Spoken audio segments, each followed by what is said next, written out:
বাইরে ঘুরে বেড়ায়, কোথা থেকে যে কি আয় রোজগার করে তাও জানি না। বিয়ে একটা করতে বলছি তাও করছে না। এখন আমি বা কি করতে পারি? ঘরে সারাদিন শুয়ে বসে থেকে আর যে ভালো লাগছে না।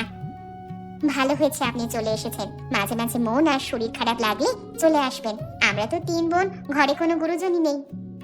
তুমি এক কাজ করো পিসি, হরিদাকে বলে দিও, সে আমাদের কাছে খবর পাঠালে আমি বা পাপিয়া গিয়ে তোমাকে নিয়ে আসবো। তোমার হাতে এই চারা গাছটা কেন? ও এটা, এই যে তুমি গাছটা কেটে ফেললে, এখানে আবার একটা লাগিয়ে দেব, যাতে পরের বছর আবার এই গাছটা বড় হয়ে যায়। এটা তো খুব ভালো একটা সিদ্ধান্ত নিয়েছিস তোরা। এতে না খেলেও কাজে লাগানো হবে, আর বাগানটাও খালি থাকবে না। আমারই হয়েছে একটা কপাল, যদি ছেলের ভাবটা ভালো হতো। ছেলেটাকে ভেবেছিলাম তাও যা ভালো হবে, এখন তো দেখছি একদমই রসাতলে গেছে। কানাইদা, তুমি লাকড়িগুলো ঠিক করে রাখো, আর এই ছোট চারা গাছটাও লাগিয়ে দিও। আমি পিসিমাকে নিয়ে ঘরে যাচ্ছি।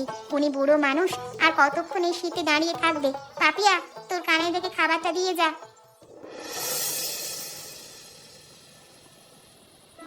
মা, ভাত খেয়ে নিয়েছো? তুমি এখনো ঘুমাওনি কেন? ঘরে একা মানুষ থাকি, সময় কাটে না। তোকে নিয়ে চিন্তা হয়, সে কথা কি আর তুই ভাবিস? না না, আমি তোমার কথা ভাবি না, তোমাকে আমার কথা ভাবতে হবে না। বিকেলে একবার ঘরে এসেছিলাম, তোমাকে ঘরে দেখতে পেলাম না, সেই জন্যই আর কি বলছি। বয়স হয়েছে, এখন আর একা ঘরে মন টেকে না। তাই একটু পাহাড়ের ওপাশটায় ওদের ওই 3 বোনের ঘরে গিয়েছিলাম। ও, অদিতির ঘরে? হ্যাঁ, কিন্তু ওরা সবাই গাছ কাটাতেই ব্যস্ত ছিল। তারপর ওদের ঘরে চাটা খেয়ে গাল গপ্প করে তারপর আসলাম। আমাকে তো সেদিন বললো এই বাগান বিক্রি করবে না। অদিতিকে তো মনে হলো না বোকামি? কানাই চোরকে দিয়ে গাছ কাটিয়েছে। আমি তো ভয়েই ছিলাম, কখন আবার কোনটা চুরি যায়। কানাই আবার লাকড়ি বানানোর কাজ কবে থেকে শুরু করলো? পাহাড়ে যেই শীত পড়ে, চুরি করে মনে হয় বেচারা সুবিধে করতে পারছে না, তাই এই কাজে নেমেছে। তাও ভালো, খেটে খাক। এবার মনে হয় কিছু একটা ব্যবস্থা হবে। কানাইকে আমার কালকে ডেকে পাঠাতে হবে খুব সহজে। ওই বাগান যে হাত করা যাবে না তা আমি বেশ বুঝতে পারছি। এই অদিতি মেয়েটা খুব বুদ্ধিমতী। কিরে, তুই আবার কি ভাবতে বসলি? এখনো আমি না খেয়ে বসে আছি তোর জন্য। তাড়াতাড়ি হাত মুখ ধুয়ে আয়, খেতে বসবো। ও কিছু ভাবছি না, তোমার এইগুলো নিয়ে মাথা ঘামিয়ে কাজ নেই। আমি যাচ্ছি একটা কাজে, আমার বাড়ি ফিরতে আরো রাত হতে পারে, তুমি খেয়ে নাও। শুনেছ, ছেলের কথা শুনেছ? এই এত রাত্রি বেলা কই যাবি? হ্যাঁ, এই তো মাত্র ঘরে আসলি, এখন আবার কোথায় যাবি শুনি? তোমার সেসব নিয়ে এত ভাবতে হবে না, তুমি খেয়ে ঘুমিয়ে পড়ো। আমায় এখনই গিয়ে কানাইয়ের সাথে কথা বলতে হবে। ছেলেটা কি আমার রাতের আঁধারে চুরি করে? বুঝতেই তো পারছি না। ছেলেটা মনে হয় বাপের ওপরেই দিয়েছে। এ জীবনে আমার আর দুঃখের শেষ হলো না। এত রাতে আমার বাড়িতে কে এলো? চোর এলো না তো আবার? হায় হায়, তাহলে তো মান সম্মান বলে আর কিছু থাকবে না। চোরের বাড়িতে চুরি বাবা! ও কানাই, দরজা খোলো। আরে কি রে, দরজা খুললে এতক্ষণ লাগে? দাঁড়া, আমি এসব কি ভাবছি? আমার ঘরে চুরি করতে আসবে? চুরি করবার মতো আমার কাছে কি বাড়ি? আর দাঁড়াও, আসছি। এতক্ষণ ঘরের মধ্যে দরজা বন্ধ করে কি করছিলে? আমি সেই থেকে দরজা নাড়িয়ে চলেছি। তা এরকম দরজার সামনে দাঁড়িয়ে থাকবো নাকি একটু ভেতরে মানে? আসো আসুন আসুন আসুন, এসো এসো। কেন রে, আমাকে কি তোর মতো ছিঁচকে চোর ভেবেছিস? হ্যাঁ, আমি করলে করি ডাকাতি রে, সব ছোটখাটো কাজ করি না। হরিদাস করেন না, ঠিক আছে? ওরে বাবা, সে কি কথা! তুমি তো দেখছি আমার চেয়েও সাংঘাতিক লোক। আরে ওসব কথা ছাড়, এখন কাজের কথায় আসি। শুনলাম তুই নাকি গাছ কাটার কাজ মানে করা ধরেছিস। আজই মাত্র শুরু করলাম, এরই মধ্যে গ্রামে একথা ছড়িয়ে গেছে। আপনিও কি গাছ কাটাবেন নাকি ঘরের দাদা? তাহলে আমি কালকে চলে যাবো, মানে হ্যাঁ, তোকে দিয়ে গাছ কাটাবো, শুধু তাই না চুরিও করাবো। হ্যাঁ, কিন্তু আমি তো চুরি চামাই ছেড়ে দিয়েছি। সে তোর ধান্দায় মন্দা যায় তাই বন্ধ করেছিস। এখন আমি মোটা অঙ্কে টাকা দেবো, আবার শুরু করবি, সমস্যা কোথায়? চল আমার সাথে চল, যেখানে যাচ্ছিস সেখানে চল। এটা তো অদিতিদের বাগান। দিদি যদি জানতে পারে তবে আমার রক্ষে নেই। কেউ জানতে পারবে না। তুই একটু ধীরে ধীরে কথা বল আর হাতটা জোরে চালা। যদি কেউ দেখে ফেলে? পাহাড়ে এবার যা শীত পড়েছে, এত রাতে কেউ ঘর থেকে বেরোবে না। তুই নিশ্চিন্তে কাটতে থাক, আর আমি তো আছি পাহাড় দেওয়ার জন্য, এত চিন্তা কিসের? আমাকে চোর বলে খুব হেসেছিল না পাপিয়া, এবার বুঝবে মজা।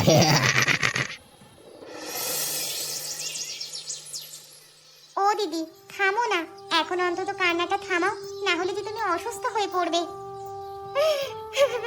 এ কি থেকে কি হয়ে গেল? চোখের পলকে সব গাছগুলো এভাবে চুরি হয়ে গেল। এখন আমাদের কি হবে রে?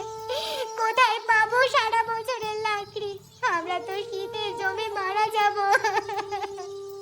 আমাদের কাছে লাকড়ি কেনার টাকাও নেই, এই জঘন্য লোকটাই এই কাজটা করলো।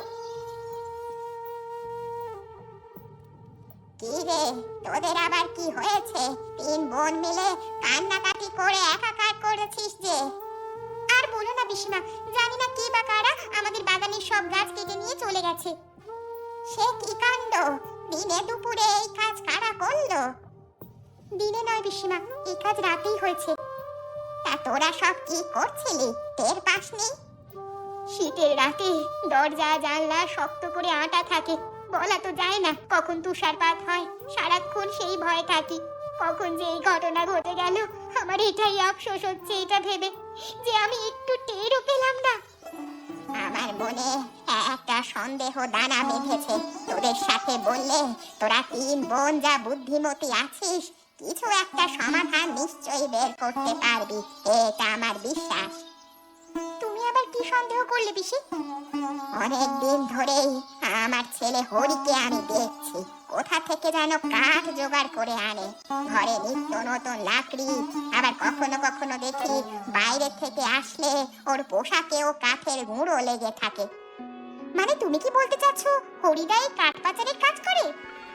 হ্যাঁ, আমারও সেই সন্দেহটাই হচ্ছে, কারণ কালকে রাতে ও ঘর থেকে অনেক রাতে বেরিয়েছিল। আজ আসার সময় দেখলাম কানাইয়ের সাথে কি নিয়ে যেন কথা বলছে। দেখলে দিদি, আগেই আমি তোমায় বলেছিলাম এই কানাই হচ্ছে চোর। সব মানুষ কি আর এত জলদি ভালো হয়ে যায়? কিন্তু আমাদের কাছে তো কোনো প্রমাণ নেই, আমরা তাহলে এখন ওদের কাছ থেকে লাকড়িগুলো আদায় কি করে করব? তোমরা আর ভেবো না, রাতে ওদের একটা ব্যবস্থা করছি। বাগানে তো দুটো গাছ এখনো আছে, আজকে রাতে ওরা নিশ্চয়ই আসবে। কত চেষ্টা করেছিলাম ছেলেটাকে আমার ভালো মানুষ বানাতে, কিন্তু পারলাম না। ছেলেটা একদম বাপ ঠাকুরদার মতো হয়ে গিয়েছে, একদম তাদের মতোই হয়েছে, যশ আর লোভী। পিসি চলো, তোমাকে বাড়ি পৌঁছে দিয়ে আসি, তারপর এক দিদির সাথে মেলা কাজ করতে হবে। আচ্ছা ঠিক আছে, চল। দিদি আমি গেলাম, আর তোমাকে বলতে হবে না, আমি তাড়াতাড়ি বাড়ি ফিরবো, তুমি একদম দুশ্চিন্তা করো না।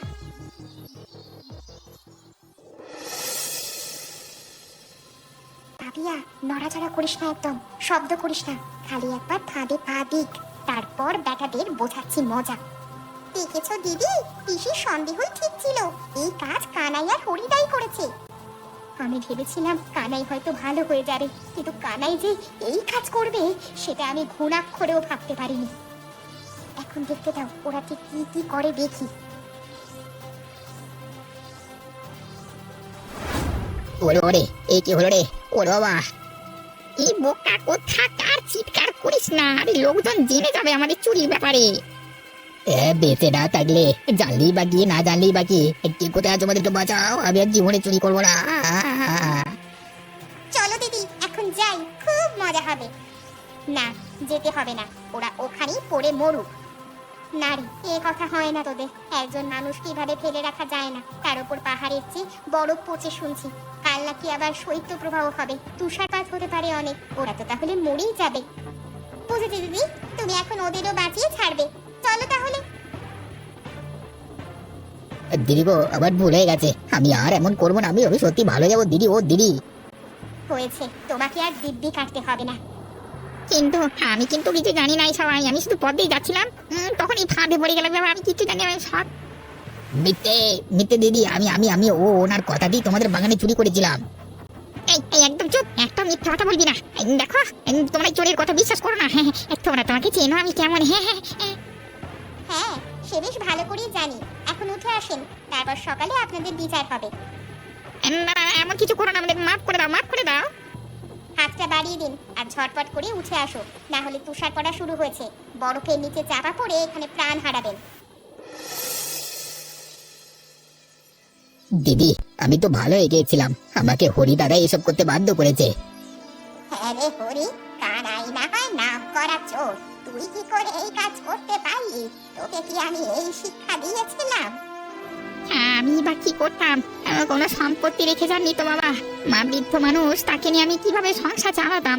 আমি আর এই গাড়ি টানতে না পেরে সংসারের এই কাঠে চোরা চালানের সাথে যোগ দিয়েছি। হরিদা ও একদম ভুল বলেনি। শীতকালে পাহাড়ে আমাদের করে খাওয়ার মতো একটা কাজ থাকে না, মানুষজন অর্থ কষ্টে ভোগে। আমাদের সবাইকে মিলে একটা উদ্যোগ নিতে হবে, যাতে আমাদের পাহাড়িদের কর্মসংস্থানের ব্যবস্থা হয়। দিদি, আমাদের পাহাড়ি খাবার দূরের লোকালয়ে নিয়ে গিয়ে বিক্রি করলে কেমন হয়? এটা তো খুবই ভালো বুদ্ধি। তাহলে তোরা এই কাজই শুরু কর, আমার ছেলেটাকেও একটা কাজ দিস তো। আমরা মহিলারা রান্না করে দেব, আর হরিদা আর কানাইদা আমাদের পাহাড় থেকে অন্য শহরে নিয়ে গিয়ে বিক্রি করবে। যা টাকা লাভ হবে আমরা ভাগ করে নেব। আর সবার উদ্দেশ্যে আমার একটাই কথা, সবাই বেশি বেশি করে গাছ লাগান।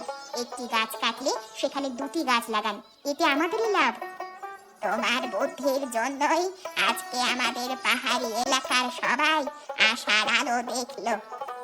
আমিও আজকে থেকে এই কাঠ পাচার ছেড়ে দেব। কি বন্ধুরা, তোমরাও ভালো কাজে উৎসাহ দেবে তো? এরকমই আরো মজার মজার গল্প পেতে চ্যানেলটিকে সাবস্ক্রাইব করতে ভুলবেন না কিন্তু।